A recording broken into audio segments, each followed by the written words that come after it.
Hello hi साथीहरू। आज म तारकेश्वर नगरपालिका लोलाङ भन्ने ठाउँमा छु।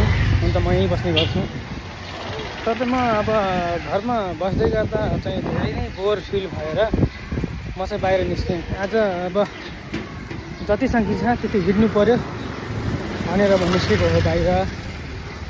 बाहिर निस्किएँ, तर मौसम चाहिँ एकदमै खराब भइसकेको रहेछ अहिले। हेर्नुहोस्, तपाईँहरू देख्न सक्नुहुन्छ, पुरै बादल लागेर कस्तो भइसकेको छ, पानी पर्ला भइसक्यो। आफ्नो चाहिँ खुट्टा, म स्पेसली यसरी निस्किनुको कारण चाहिँ के हो भने हिँडेर अब खुट्टा चाँडै सन्चो होस्, चाँडो हुन्छ कि भन्ने हेतुले म चाहिँ निस्केको हो। सो अब घरमा बसी राइट लेग जुन फ्र्याक्चरवाला खुट्टा छ नि, त्यो चाहिँ एकदमै सुकिसक्यो क्या, दुब्लाइसक्यो। त्यही भएर अब थेरापीले मात्र नभइकन अब चाहिँ आफूले चाहिँ सकेसम्म बडी हिँड्ने भनेर निर्णय गरेको छु। त्यो अनुरूप म चाहिँ अहिले हिँड्न चाहिँ निस्किसकेको छु। तपाईँहरू हेर्न सक्नुहुन्छ, म हिँडिरहेको छु है, हिँडिरहेको छु, कुरा गर्दै गरिरहेको छु, जति आउँछ त्यति। सो साथीहरू, मौसम एकदम खराब छ, पानी पर्ला जस्तो छ। अब एक्कासी पानी परिदिएपछि चाहिँ म तुरुन्तै दगुरेर भागेर कुनै ठाउँमा चाहिँ आफ्नो ओट लान सक्ने क्षमतामा पनि छैन, किनकि एट द टाइम म दौड्नै सक्दैन क्या।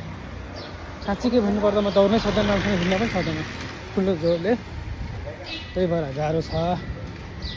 अब हिँड्ने क्रममा चाहिँ के होला कि के सुधारात्मक खुट्टामा परिवर्तन आउला कि, एटलिस्ट परिवर्तन त आइसकेको छ, बट हिँडाइमा खै किन प्रब्लमै छैन क्या, धेरै नै प्रब्लम छ। अब खाली खुट्टाले हिँड्न चाहिँ खास राम्रोसँग हिँड्नै जानिँदैन। त्यही भएर अब सुज लाएर नै हिँडिरहेको छु है, सबै बलहरू परोस् खुट्टामै, यो थाइको मसल्स बलियो होस् र म चाँडै हिँड्न सकूँ र म आफ्नो काममा पनि फिर्ता हुन सकूँ भनेर त्यो हेतुले म निस्किरहेको हुन्छु दैनिकै। तर आज चाहिँ मेरो प्लान चाहिँ के थियो भनेपछि सकेसम्म धेरै हिँड्ने क्या, जहाँ सकिन्छ हिँड्दै जाने, बरु रिटर्न आउँदाखेरि गाडीमै आउने, मेरो चाहिँ त्यो हो खास प्लान। तर चाहिँ मौसमले साथ दिला जस्तो छैन। यसो हेर्दाखेरि अब टप्पा टुप्पा पानीको छिटा परिसकेको छ, मेरो मुखमा पनि आइरहेको छ। अब यस्तै छ साथीहरू, के गर्ने, जिन्दगी जिउनुपर्छ। जिउँदै गर्दा चाहिँ विभिन्न किसिमको बाधा अर्चनहरू जिन्दगीमा आउने रहेछ। अब त्यही नै हो जिन्दगी भन्नुपर्छ। अब मैले त्यही नै स्वीकार गरेको छु। मेरो त एकपल्ट होइन, बार पनि त्यस्तै समस्या भइरहेको छ है। त्यही भएर मैले चाहिँ अब हिँड्ने नै निर्णय गरेको छु। सकेसम्म प्रत्येक काम गर्दाखेरि हिँडेरै जाने अथवा बसमा चढेर जाने। अब भाग्य नसिबै खराब छ भने चाहिँ बसमा पनि जे पनि हुनसक्छ होइन र। सो साथीहरू,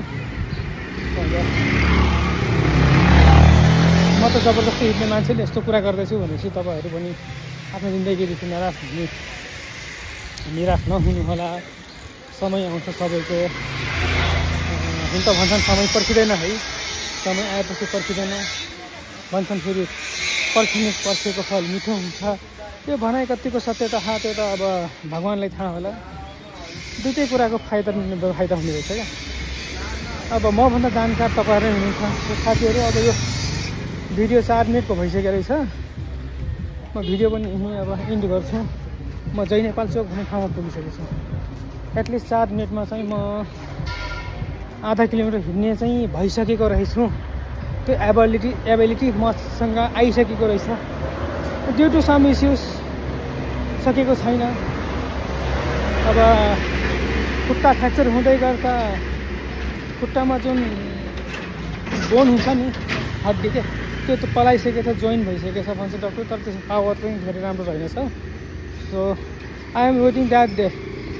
त्यो दिनको पर्खाइमा छु। म चाँडै रिकभर भएर आफ्नो काम गर्न सक्छु। कुनै पनि कामहरू एकदमै एकदमै डिप्रेस फिलिङ छ घरमा बस्दा बस्दा।